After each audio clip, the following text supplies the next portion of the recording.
सलामत रहे सब, रहे खुश मिजाज, है दिल की दुआ के यही अल्फाज।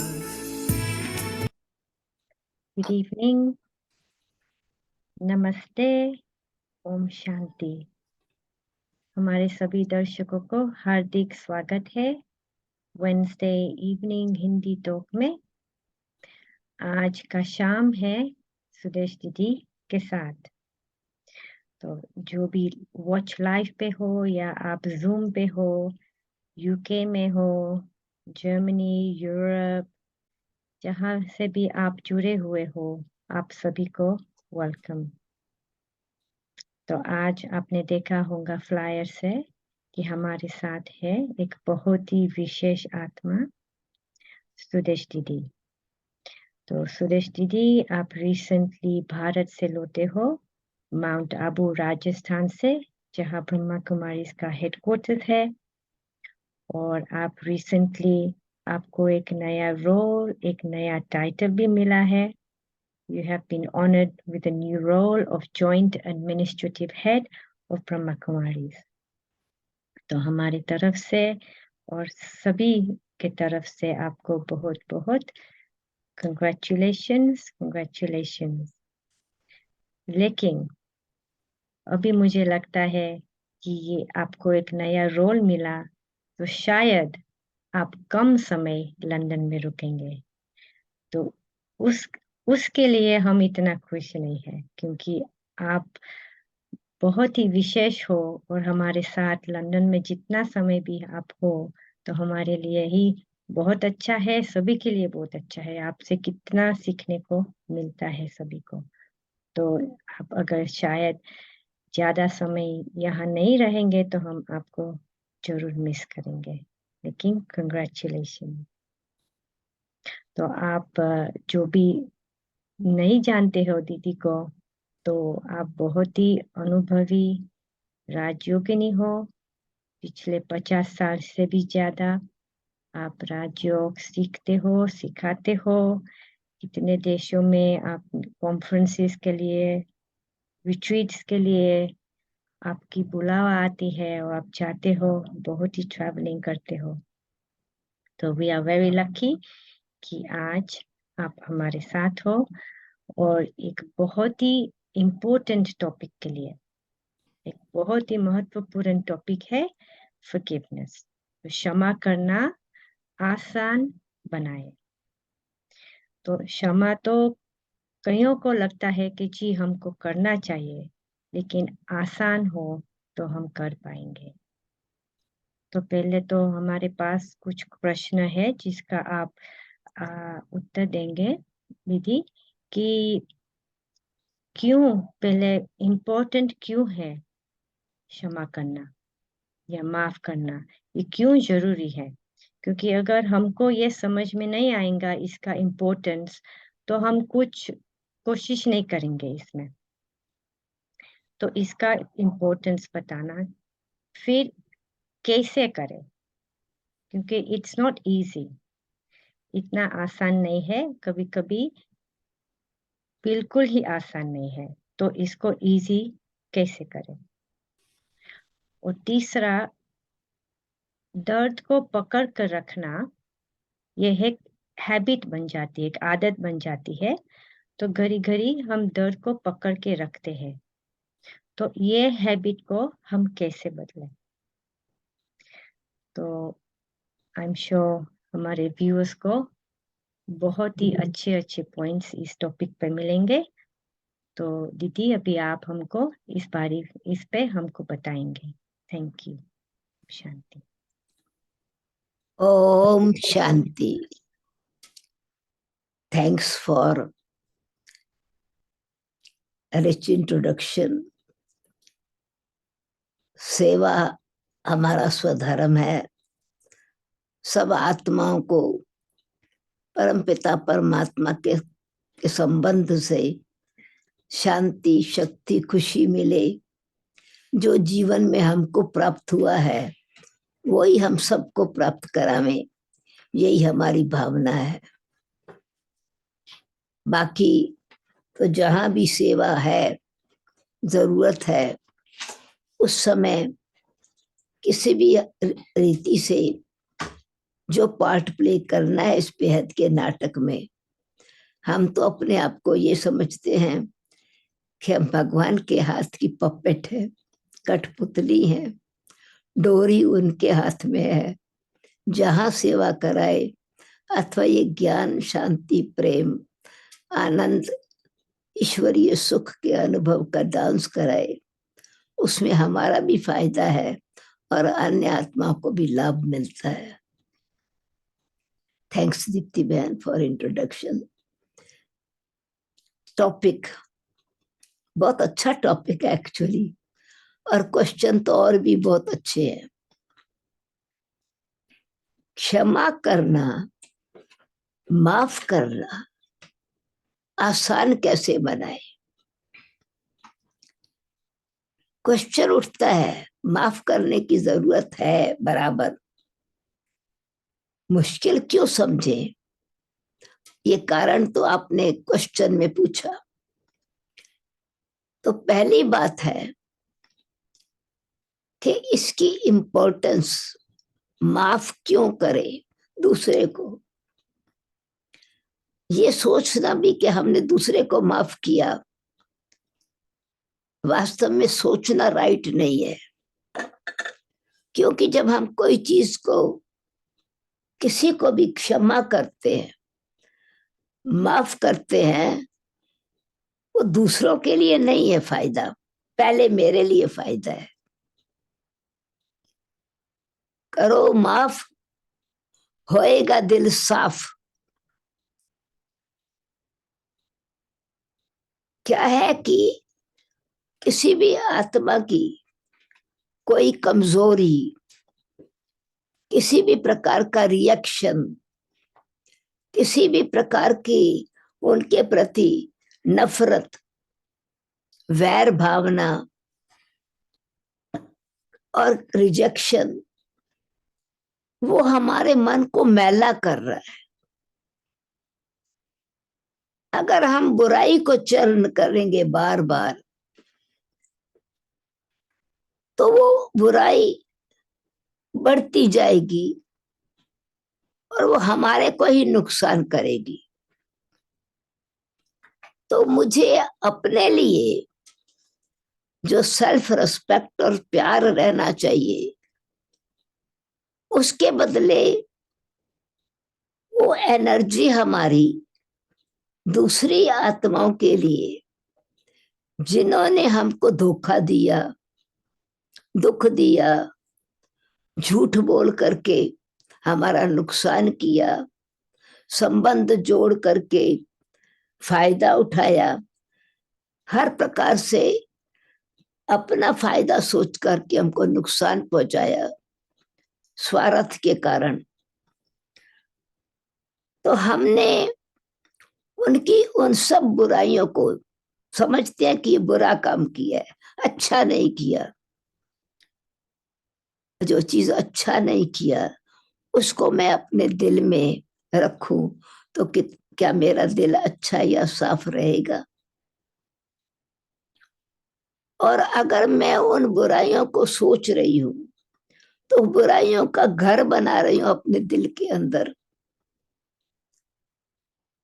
और उससे फिर दुख लेना शुरू कर दूंगी, बीमारी हो जाएगी मेरे को ही।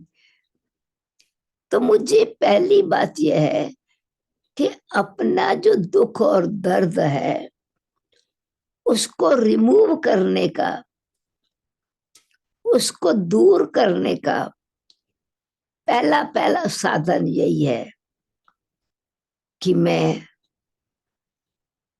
दूसरी आत्माओं को शिक्षा दे के, क्षमा करने की बात नहीं, क्षमा करके ही सिखाने की बात है। शिक्षा दे के, सिद्ध करके, प्रूव करके तो कि तुमने हमको धोखा दिया, या भारी सभा में उनको रियलाइज कराया, गिल्टी फील कराया, उससे मेरा प्राउड बढ़ता है, एम बढ़ेगा। तो मेरे अंदर एक अहम की विकृति अथवा रोग अथवा दूसरी आत्माओं के प्रति प्रेम भावना कम होती जाएगी, तो मेरा ही घाटा पड़ रहा है। मेरा जो खजाना अंदर का है, आत्मा की जो असली खुशी है, शांति,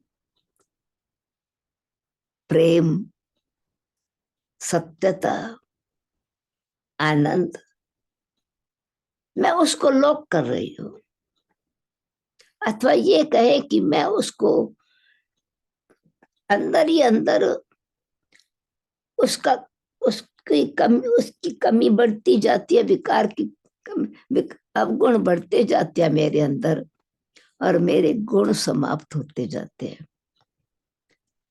क्षमा, सच्चा दिल दूसरी आत्मा की कमी कमजोरी को खत्म इसलिए कर सकता है जब उसको अपनी कमी कमजोरी को खत्म करना है। पहले तो मुझे अपने आप से अगर प्यार है, अपनी खुशी से प्यार है, अपनी शांति मुझे प्यारी लगती है, अपना स्वच्छ हृदय मुझे अच्छा लगता है, तो मैं स्वस्थ रहना चाहती हूं। स्वस्थ के दो अर्थ हैं, एक है मेरी हेल्थ अच्छी रहेगी, आत्मा हेल्दी रहेगी, और दूसरी मुझ आत्मा की जो स्व स्थिति है, मुझ आत्मा की जो ओरिजिनल स्टेज है, मैं परम पिता परमात्मा की संतान हूं। तो मेरे पिता परमात्मा को सब कोई प्रार्थना करते, क्षमा करो, बख्श गुना मेरे, oh God forgive me, forgive me. तो भगवान को, मेरे पिता परमात्मा का जब ये संस्कार है अथवा उनकी भावना ये है कि किसी भी आत्मा की वो कमी और कमजोरी अपने अंदर नहीं रखते, माफ कर देते हैं, और न केवल माफ करते हैं, इतना उन आत्माओं के प्रति हृदय में रहम की भावना रखते हैं, कल्याण की भावना रखते हैं कि उन आत्मा की वो कमजोरी खत्म हो जावे। तो पहला लक्ष्य क्या है कि मुझे अपने हृदय को, मन को स्वच्छ बनाना है, बुद्धि को पवित्र बनाना है। मेरा जब मन स्वच्छ होगा, माफ करेंगे तो साफ हो जाएगा, हृदय में शीतलता की लहर फैलेगी और मन मेरा परमात्मा में लगेगा, और परमात्मा में मेरा मन लगा तो मन हर्षित रहेगा, मन में मगन रहूंगी भगवान उनकी लगन में। अंदर की खुशी मेरी एक फूल की तरह खिलती रहेगी, तो मुझे अपने आप से प्यार बढ़ेगा और सम्मान जागृत होगा। तो मेरे को अगर किसी ने किसी प्रकार से दुख दिया, दुख मैं लूं क्यों? मैं तो सुखदाता की बच्ची हूं। तो दूसरी बात, अपना पहली बात है कि मुझे अपने हृदय को, अपने मन को स्वच्छ रखना है और हेल्दी रहना है, मन दुरुस्त रखना है, तो मेरा तन भी तंदुरुस्त रहेगा। स्व स्थिति में मैं स्थित रहूंगी तो मुझे आत्मा में शक्ति भरी रहेगी, शक्ति स्वरूप आत्मा बनूंगी। नहीं तो भिखारी की तरह शांति मांगती रहूंगी, खुशी मांगती रहूंगी, सुख मांगती रहूंगी, अंदर से दूसरों को कोसती रहूंगी, परमात्मा से प्रीत जुटेगी भी नहीं, मनुष्यों से भी मेरी वैर विरोध बढ़ता जाएगा, तो आत्मा अंदर कमजोर होती जाएगी। तो मैं कमजोर नहीं बनना चाहती। ये स्वस्थ रहना, शक्तिशाली बनना, और वो शक्ति यही है कि किसी की भी कमजोरी को मैं माफ करूं, लेट गो। मुझे पता है कि ये दुख देने वाली चीज थी, और बराबर कर्म फिलॉसफी को समझू। रियलिटी में मुझे अगर किसी ने दुख दिया है तो कोई शब्द बोल के दिया, इंसल्ट करके दिया, किसी ना किसी प्रकार से मेरे को नुकसान पहुंचा के दिया। अब उस दुख को, उस पेन को, दर्द को मैं दुख में न परिवर्तन करूं। पेन और सफरिंग में अंतर है। दुख, दर्द और दुख में अंतर है। दर्द थोड़ी जमे का है, दुख गहरा बन जाता है। तो अभी मानो कैसे किसी ने मुझे बहुत जबरदस्त इंसल्ट से दुख दिया, धोखा दिया।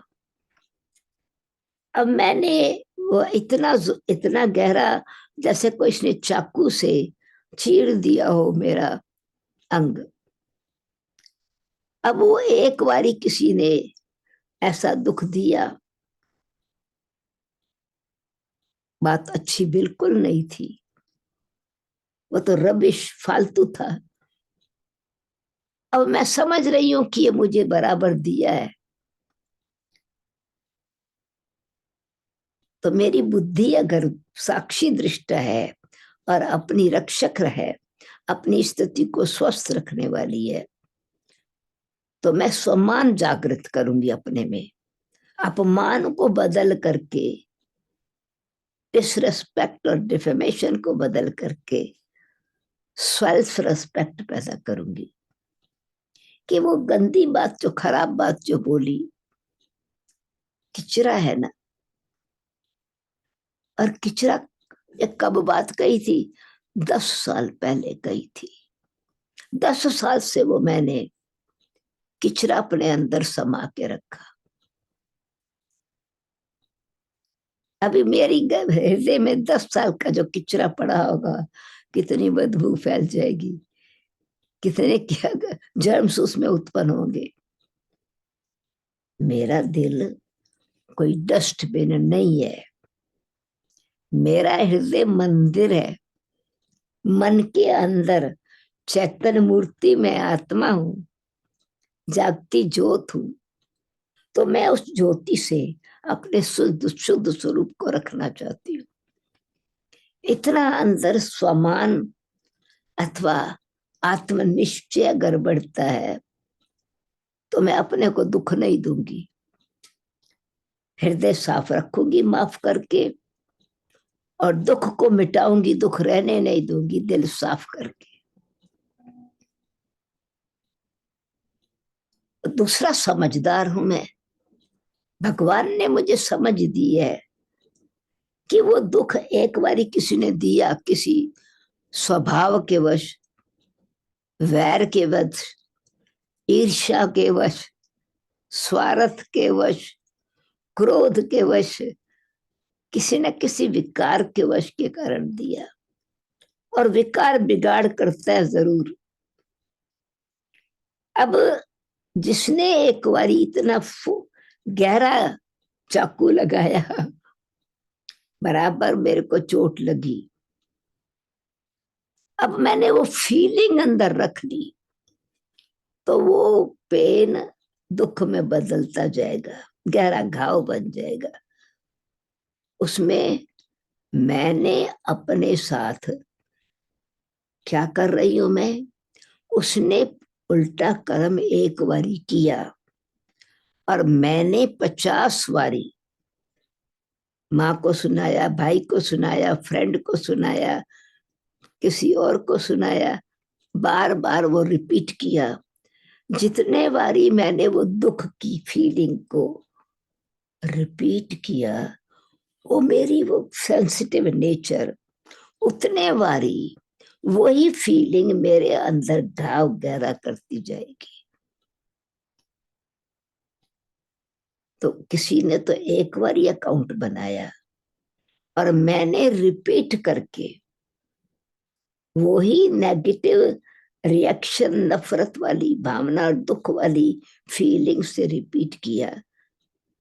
तो मैंने जो 50 बारी वो चाकू याद करके, वो दुख गहरा घाव याद करके अपने आप को हर्ट किया,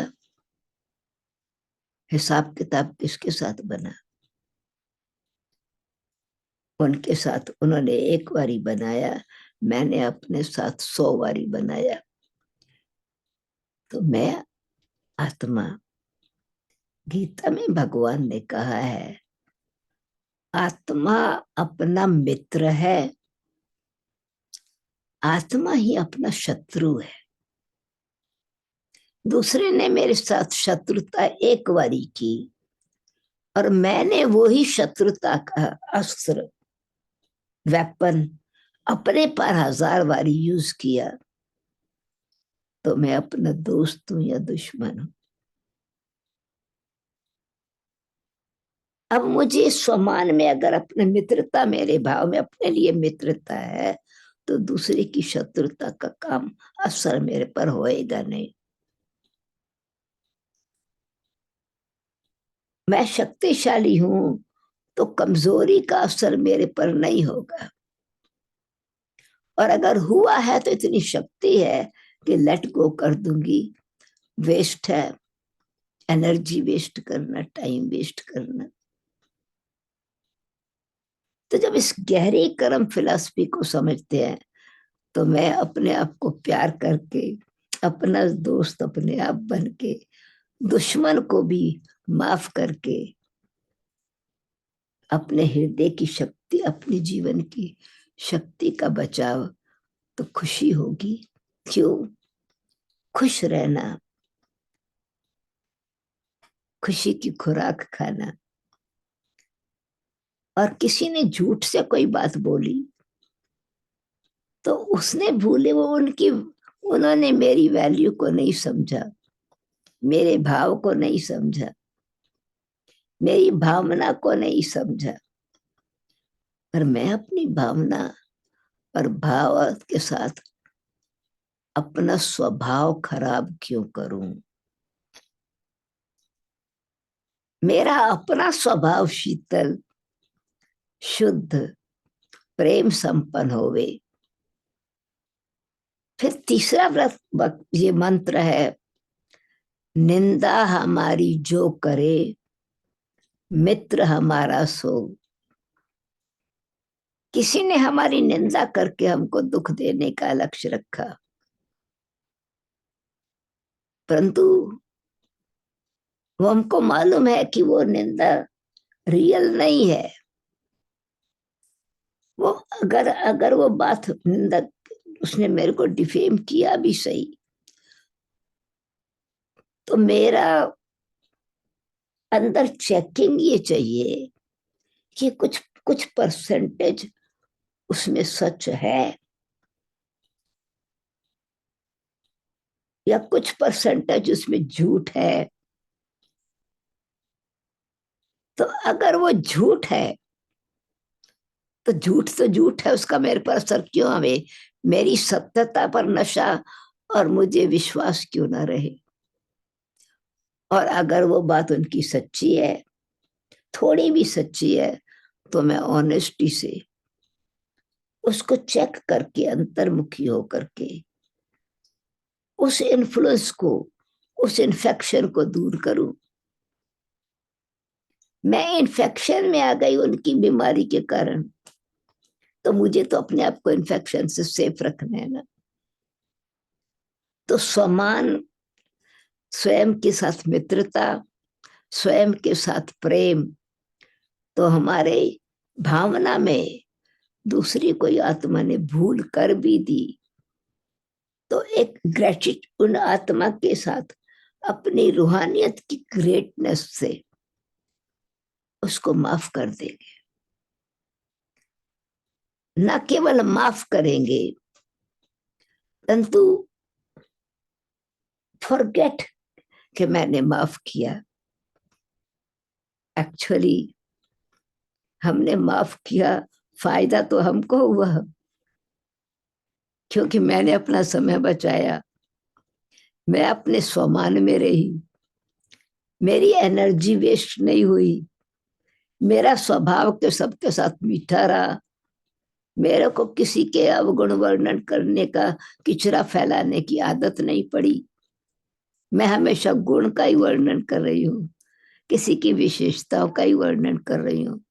तो मैं तो गुलाब के फूल खिला रही हूँ और गुलाब के फूल के साथ थोड़े कांटे किसी ने नेचर में, किसी की नेचर से मेरे अंदर कांटे आए भी सही तो मैं कांटों से ऊपर रहूं। और अगर किसी ने कीचड़ डाला भी है तो मुझे गुलाब का फूल बन के रहना है। तो अपने जीवन का लक्ष्य साथ रहे। तो मेरा जीवन कैसा होना चाहिए? मुझे श्री लक्ष्मी श्री नारायण जैसा जीवन बनाना है। आपने देखा होगा भारत की जो चित्र है देवी देवताओं के, ऑलमोस्ट हर एक देवता के पास 4 अलंकार हमेशा ही हैं। शक्तियों के पास तो 8 अलंकार हैं, दुर्गा के पास, अम्बा के पास, गायत्री जी के पास 8-10 अलंकार, 10 भुजाएं हैं। परंतु हर एक देवता के 4 अलंकार एक जैसे हैं। वो 4 स्पिरिचुअल वेपन्स हैं। एक है स्वादर्शन चक्र। तो मैं अपना दर्शन करूं कि मेरी घड़ी, मेरे जीवन में मैं हर्षित मुख और हर्षित चित्त कितना रहती हूँ। मैं अपनी जो स्टेज है वो दुख की स्टेज में कितना और सुख की स्टेज में कितना। आत्मदर्शन करें कि मुझे आत्मा की असली गुण तो शांति है, प्रेम है, पवित्रता है, सत्यता है, शांति के साथ रूहानियत की शक्ति है। तो मैं अपने असली गुणों का दर्शन करूं और उनको ही बुद्धि में बार बार घुमाती रहूं तो मेरी अपनी वैल्यू का मुझे पता चलेगा। जैसे हीरा है, हीरे की कीमत ज्वेलर को पता है, डायमंड मर्चेंट को पता है। डायमंड मर्चेंट की शॉप पर कोई आया, डायमंड की पहचान नहीं है, पैसा भी पॉकेट में नहीं है, पर इंटरेस्ट है डायमंड लेने का। अभिमान में ये नहीं दिखाता कि मेरे पास पैसा नहीं है। ज्वेलर को कहेगा ये राइट, रियल वैल्यू डायमंड नहीं है, सच्चा डायमंड नहीं है। डायमंड, अपना डायमंड मर्चेंट अपना सच्चा डायमंड फेंक देगा या मुस्करा के कहेगा बेचारे को डायमंड की वैल्यू का पता नहीं है। मर्सी होगी उस पर, हंसी आएगी। तो अगर मेरी इस रियलिटी में मेरे अंदर सत्यता है, मेरे अंदर शुभ भावना है, मेरे अंदर आत्मिक स्वरूप का वो एक फूल है, knowledgeful, peaceful, loveful, powerful, blissful, merciful, तो दूसरे पर मर्सी करेंगे। बेचारे ने अज्ञानतावश ये अथवा कमजोरी वश अथवा कोई न कोई विकार के वश ये काम किया है, या किसी न किसी प्रभाव के वश में आकर के यह हमको दुख देने का सोचा है। मैं अपने सत्य स्वरूप पे क्यों ना रहूं? तो अपने आत्मदर्शन में अपना दिव्य दर्शन उस स्वरूप में टिकेंगे तो कीचड़ में रह करके भी, जैसे कमल का फूल कीचड़ में रहता है, कीचड़ से न्यारा रहता है, ऐसे कमल फूल समान बनेंगे। तो हृदय कमल, हृदय कर कमल, हृदय कमल, चरण कमल, यानी मेरी हर अंग में वो मेरे को डिटैच होकर के, न्यारा होकर के रहने की शक्ति आ जाएगी। तो स्वदर्शन चक्र के साथ साथ कमल का फूल, फिर भले मेरे में कोई कमजोरी है भी सही, तो जब मेरी दिव्यता, न्यारापन मेरे में ज्यादा है, तो ऑटोमेटिकली वो मोर प्रभावशाली है, अट्रैक्टिव है, मेरे कमी कमजोरी की कॉन्ट्रास्ट में। जैसे तालाब में कीचड़ बहुत है, गंदा पानी है, और उस तालाब में सिर्फ 5-7 ही कमल के फूल खिले हुए हैं। कोई ये नहीं कहता अरे कितना गंदा तालाब है, यही कहते हैं oh so beautiful flower, lovely flower. तो मेरी अगर कुछ विशेषताएं, सिर्फ ये विशेषता, डिटैच रहने की विशेषता और समान में रहने की विशेषता अभिमान से न्यारा होगा, तो अपमान मुझे अपमान नहीं लगेगा। न्यारा रहेंगे तो अवगुण मेरे से दूर रहेगा, किसी का अवगुण मेरे पर असर नहीं करेगा। तो आत्मदर्शन और डिटैच्ड ऑब्जर्वर, उसमें फिर क्या है कि एक्टिव पावर आ जाती है, मैं साथ में है, कंट्रोलिंग पावर है, मन के इमोशंस को उसको कंट्रोल करेंगे और बुद्धि को डिवाइन बना के रखेंगे। इसलिए बुद्धि को पवित्र बनाए तो वो योग के बल से पवित्र बनती है और शक्तिशाली बनती है। तो फिर जो हमारे बोल मुख से निकलेंगे, शंख ध्वनि होगी, वरदान का काम करेगी, माफ का काम करेगी, माफी देगी दूसरे को, लेट गो। क्योंकि मैंने लेट गो किया तो अपना समय भी बचाया, शक्ति भी बचाई, खुशी भी कमाई, दुआएं भी कमाई, निंदा स्तुति से भी परे हो गई। दिव्यता है ये। मुझे एक कहानी याद आती है। एक बार एक साधु संत किसी वाटर स्ट्रीम के सब सामने पास बैठा योग कर रहा था। उसने देखा वो पानी में स्कॉर्पियन गिरा। वो संत ने सोचा, ऐसे ही हाथ से बिच्छू को बाहर निकाल दिया, बिच्छू ने काट लिया, स्वाभाविक बात है। वो उठा, पास की झाड़ी थी, वहां उसको मालूम थे हर्ब किस प्रकार के हैं, तो कोई हर्ब के पत्ते या जो उसकी हीलिंग पावर वाला पौधा था, उसको रगड़ के दर्द को दूर किया, आके फिर बैठ गया योग में। स्कॉर्पियन फिर पानी में आके गिरा, उसने फिर उठाया, फिर काट लिया। 3 टाइम ऐसा हुआ। दूसरे लोगों ने कहा, महात्मा जी आप तो वाइज पुरुष हो, आप स्कॉर्पियन को मार क्यों नहीं देते, बार बार इनवाइट कर रहे हो उसको आपको काटने के लिए। महात्मा जी ने कहा कि वो मेरा टीचर है। स्कॉर्पियन? लोगों ने कहा स्कॉर्पियन आपका टीचर है?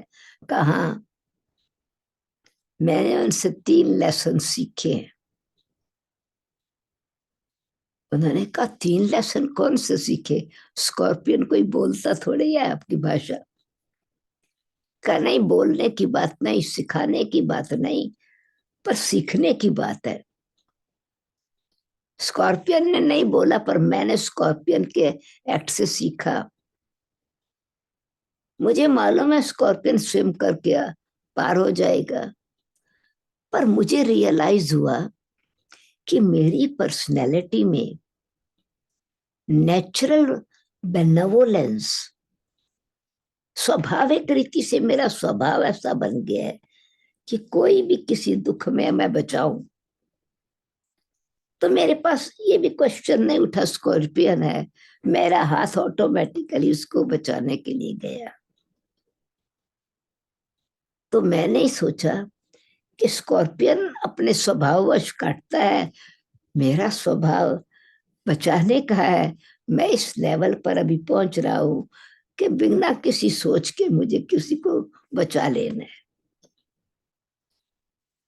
सेकंड लेसन मैंने सीखा कि जो आपको नुकसान पहुंचाते हैं उनको नुकसान पहुंचाना, जो आपके साथ बुरा व्यवहार करते हैं उनके साथ बुरा व्यवहार करते हैं लोग, अच्छे के साथ अच्छे वाला का अच्छा करते हैं। पर अच्छाई क्या है? Those who cause you harm, give them benefit of your quality. बुरा करने वाले के साथ अच्छा कर, माफ कर दे उसको, ये तुम्हारी अच्छाई है। उस बुराई को अपने आप वो अपना हैंडल करेगा, पर उसकी बुराई को तुम माफ कर दो। अच्छे को तो सब अच्छा, अच्छे के साथ तो सब अच्छा चलते हैं, बुरे के साथ अच्छाई से चलो, अपनी अच्छाई नहीं छोड़ो दूसरी की बुराई के कारण। स्वमान जागृत हुआ। तीसरी बात, फॉरगिव एंड फॉरगेट। मैंने कोई भी बात है तो लोगों ने कहा, या हमको ये विश्वास हुआ है, पता है कि फॉरगिव करना अच्छा है, अपना सेल्फ रिस्पेक्ट जागृत होता है, अपने लिए प्यार पैदा होता है, अपनी एनर्जी वेस्ट नहीं होती है। But we can not forget. हमने किसी को माफ किया, हमको याद तो रहेगा ना। उसने कहा नहीं, फॉरगिव एंड फॉरगेट, ये लेसन का प्लीज थोड़ा एक्सप्लेन करो। उसने कहा हाउ कैन वी फॉरगेट? किसी ने पूछा। उसने कहा सीक्रेट ये है, आपने देखा होगा कि जब उसने बिच्छू ने काटा, मैंने जाकर के क्योर ढूंढी, और वो मुझे जो पेन था उसको मैंने फौरन निकाल दिया, हर्बल से, वो जड़ी बूटी से निकाल के वो मैंने पेन खत्म कर दिया। तो पेन को मैंने नहीं रखा और मैंने अपने सम्मान को जागृत किया। तो ये 2 शक्ति ने पेन निकाल दिया, सम्मान को जागृत किया। सीख लिया मैंने उससे कुछ। उस सिचुएशन से मैंने अपने आप को हील करना सीखा। तो अच्छी बात तो याद रहेगी, भूलेगी नहीं। इंसिडेंट भूल गया, यह रहेगा याद, परंतु पेन भूल जाएगा। इसलिए फॉरगिव एंड फॉरगेट, 3 लेसन मैंने स्वर्णन किए। स्वमान, self respect, awareness of my personality, do good for those who cause you harm and forgive them. Third is forgive them but forget that you have given. In fact, that situation makes you aware of your potential and your quality. इसीलिए स्वमान की जागृति से दूसरे को forgive कर देना मेरे ही फायदे वाला है, उसी को महात्मा कहते, तभी नाम महात्मा पड़ा है। So really, if something has happened, which quality I am using, कौन से वर्चू को मैं यूज करूं, कौन सा संबंध परमात्मा से जोड़ करके दूसरी आत्मा को क्षमा करके अपनी एनर्जी सेव करूं, तो हम माफ करके अहम भाव में नहीं आएंगे, मर्सीफुल रहेंगे, लवफुल रहेंगे, तो फिर हमेशा ही हमारा नेचुरल स्वभाव बन जाएगा कि जैसे महात्मा का काम है, ग्रेट सोल का है फॉरगिवनेस, वीक सोल का काम है सफरिंग। तो फॉरगिव करने से automatically we are giving what we are doing for ourselves, not for them. Ego नहीं आएगा, डेवलपमेंट होगा पर्सनालिटी में। ओके, ओम शांति।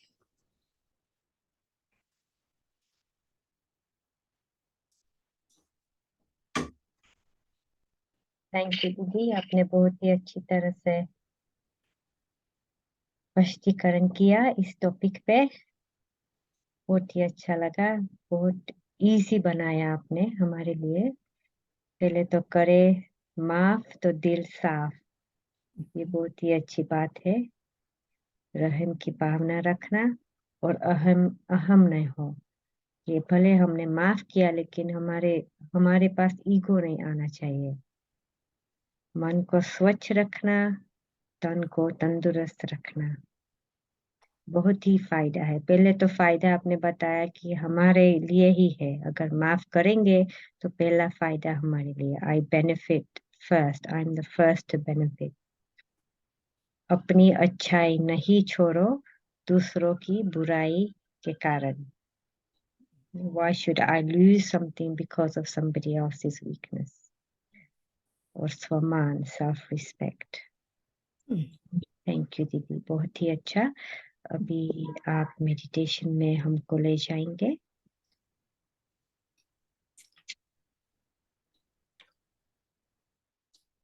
साइलेंस में बैठेंगे तक मेडिटेशन कमेंट्री के। मेडिटेशन कमेंट्री दीदी।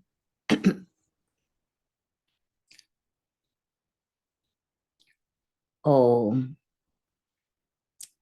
शांति।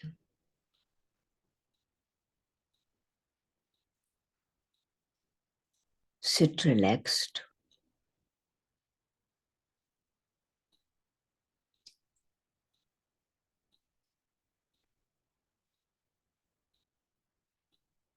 मैं आत्मा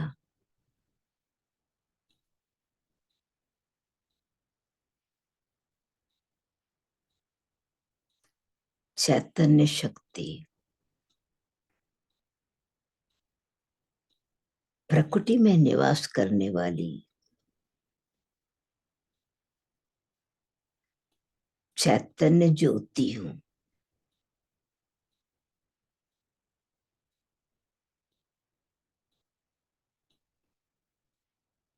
इटर्नल लाइट हूं।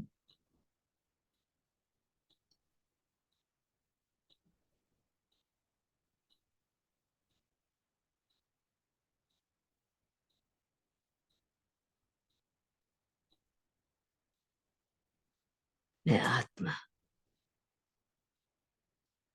प्रकृति के बीच में निवास करने वाली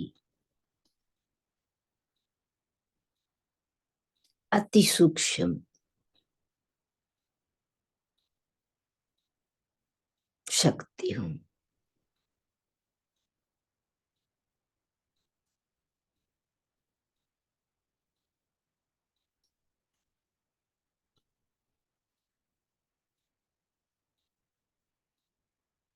मैं शुद्ध आत्मा,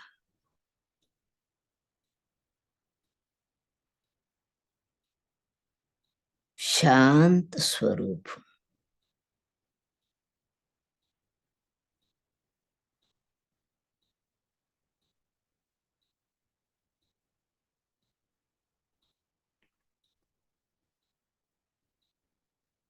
मेरा स्वधर्म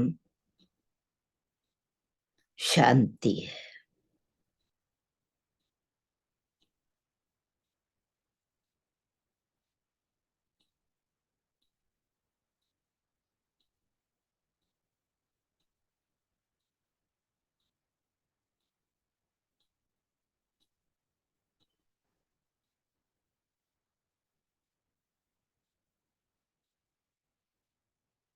शांत मन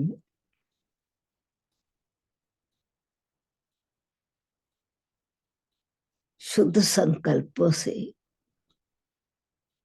शीतल रहता है।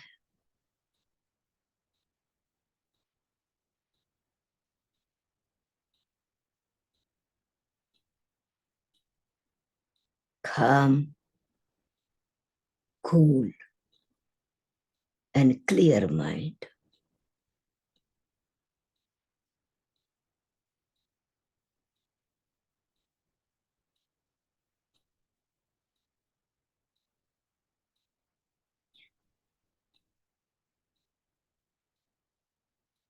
शुद्ध संकल्पों के वाइब्रेशंस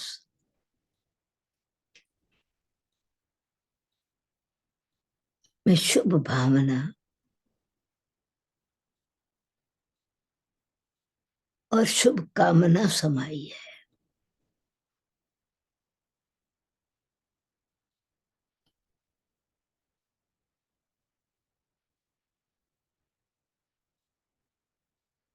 मेरा मन मुझे आत्मा की संकल्प शक्ति एक सरोवर की तरह है।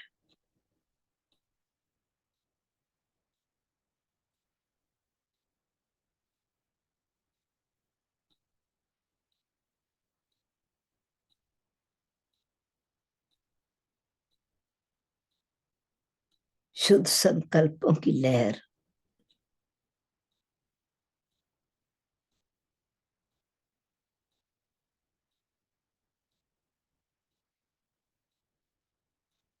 स्वयं को तथा अन्य आत्माओं को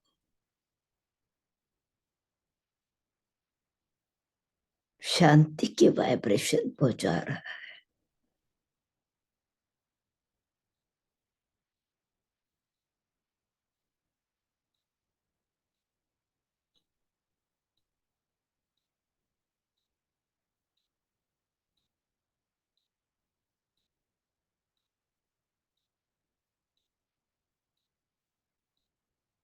मैं प्रेम स्वरूप आत्मा,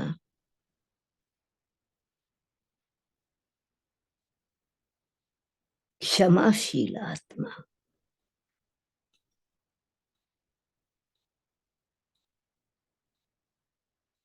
कल्याणकारी आत्मा,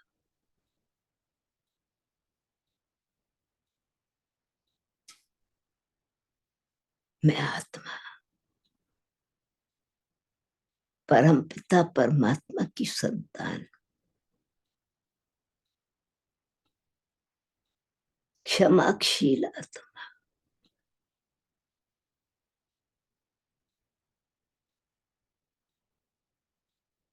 रहम दिल आत्मा।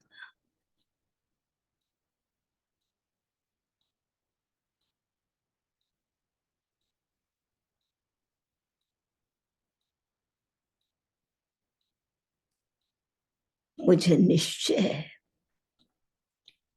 बुद्धि शुद्ध है,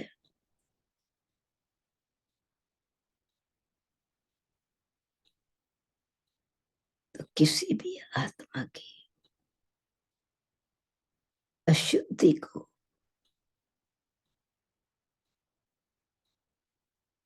कमी कमजोरी को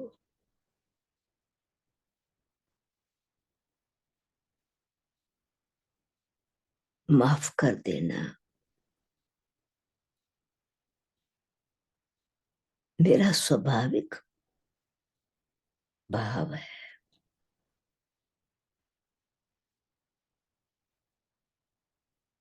ये स्वयं की रक्षा, स्वयं की प्रोटेक्शन है।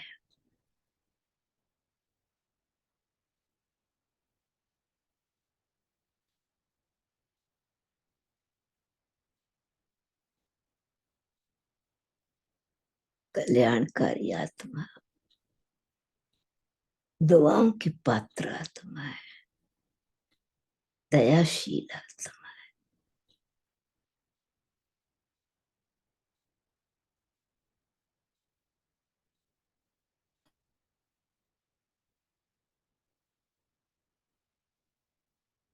मन, बुद्धि और संस्कार, संकल्प, सोच, समझ और व्यवहार तीनों ही श्रेष्ठ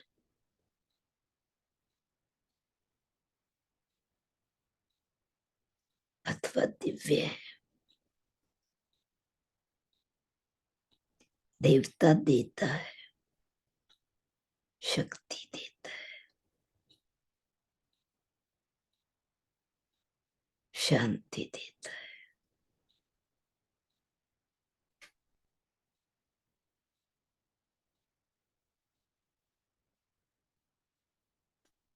मैं आत्मा दिव्य शक्ति वाली क्षमाशील आत्मा,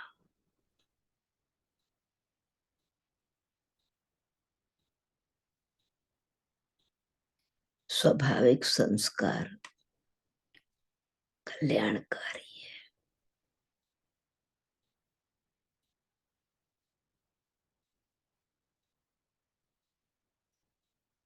दूसरों के भले में अपना भला समाये।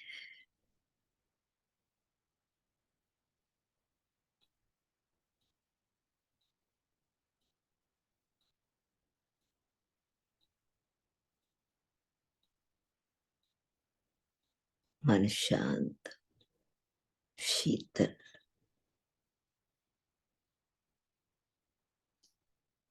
बुद्धि शुद्ध और संस्कार दिव्य, इन तीनों शक्ति से संपन्न मैं आत्मा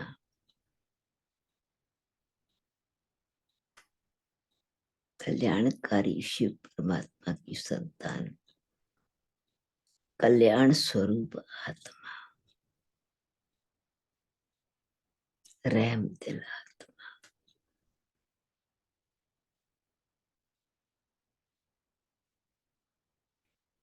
ओम